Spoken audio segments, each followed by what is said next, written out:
Israel হত্যা করতে পারে এই আশঙ্কায় অন্তত 15 শীর্ষ পরমাণু বিজ্ঞানীকে আত্মগোপনে পাঠিয়েছে ইরান। তাদের কয়েকজনের দেহরক্ষীও বদলে ফেলা হয়েছে। আর যারা বিশ্ববিদ্যালয়ে শিক্ষকতা করছিলেন তাদের জায়গায় পরমাণু কর্মসূচির সঙ্গে কোনো সম্পর্ক নেই এমন ব্যক্তিদের নিয়োগ দেওয়া হয়েছে। ব্রিটিশ সংবাদ মাধ্যম দ্য টেলিগ্রাফের এক প্রতিবেদনে উঠে এসেছে এমন তথ্য। ইরানের পরমাণু কর্মসূচি ধ্বংসে নানা তৎপরতা চালিয়ে যাচ্ছে ইসরায়েল।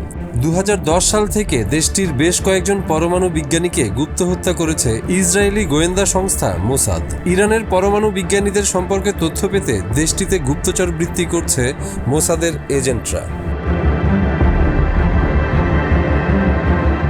গত জুনে ইরানে হামলা চালিয়ে 12 দিনে অন্তত 30 পরমাণু বিজ্ঞানীকে হত্যা করে ইসরায়েল। এরপরই পরমাণু বিজ্ঞানীদের নিরাপত্তা জোরদার করে তেহরান। ইসরায়েলি গুপ্তচরদের ধরতে দেশ জুড়ে অভিযান চালায় ইরান সরকার।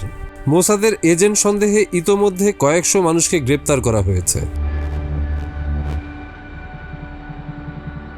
ইসরায়েলের হয়ে গুপ্তচর বৃত্তির অভিযোগে গত সপ্তাহে 20 জনকে গ্রেপ্তার করে ইরানের নিরাপত্তা বাহিনী। গ্রেপ্তার হন রুজবে ভাদি নামে এক পরমাণু বিজ্ঞানী। ইরানের পরমাণু বিজ্ঞানীদের সংবেদনশীল তথ্য ইসরায়েলকে দিয়েছিলেন তিনি। আদালতে দোষী সাব্যস্ত হওয়ার পর বুধবার তাকে ফাঁসি দেওয়া হয়।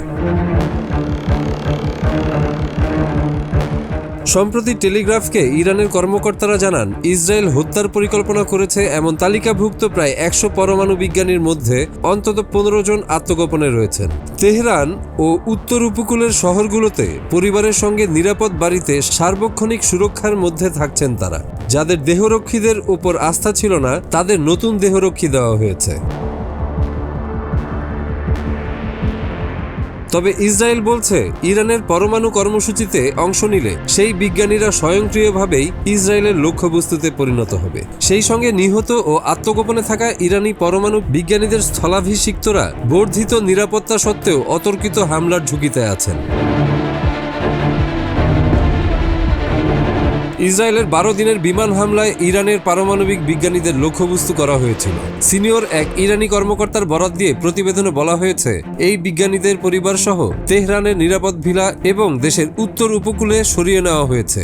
তেহরানের বিশ্ববিদ্যালয়গুলোতে যারা আগে পারমাণবিক কর্মসূচিতে যুক্ত ছিলেন তাদের পরিবর্তে এমন ব্যক্তিদের নিয়োগ দেওয়া হয়েছে যাদের পারমাণবিক প্রোগ্রামের সঙ্গে কোনো সম্পর্ক নেই।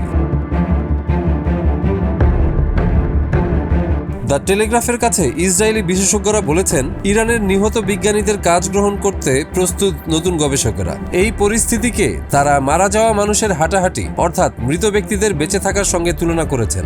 একই সঙ্গে তারা জানাচ্ছেন, যে গবেষকরা ইরানের পরমাণু কর্মসূচির দায়িত্ব কাঁধে তুলে নিচ্ছেন তাদের নিরাপত্তা ব্যবস্থা অত্যন্ত জোরদার করা হয়েছে। যুক্তরাষ্ট্রের প্রেসিডেন্ট ডোনাল্ড ট্রাম্প 4 জুন জানান, ইরান এখনও তাদের পারমাণবিক কর্মসূচির পরিদর্শন মেনে নেয়নি বা ইউরেনিয়াম সমৃদ্ধকরণ বন্ধ করেনি। তিনি বলেন, ইসরায়েল ইরান যুদ্ধের পর ইরানের পারমাণবিক প্রোগ্রাম স্থায়ীভাবে পিছিয়ে গেছে, তবে তারা হয়তো অন্য কোথাও থেকে আবার শুরু করতে পারে। জাতিসংঘের আন্তর্জাতিক পরমাণু সংস্থা IAEA এক সোশ্যাল মিডিয়া পোস্টে জানায়, যুক্তরাষ্ট্রের হামলার পর আশেপাশের এলাকায় কোনো অতিরিক্ত তেজস্ক্রিয়তা দেখা যায়নি।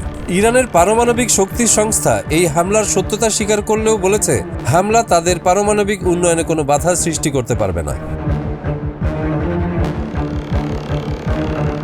ইসরায়েলের পররাষ্ট্রমন্ত্রী গিদেয়ন সার দাবি করেছেন, ইরানের পারমাণবিক প্রোগ্রাম 2 বছর পিছিয়ে গেছে, যদিও তেহরান এই দাবি প্রত্যাখ্যান করেছে।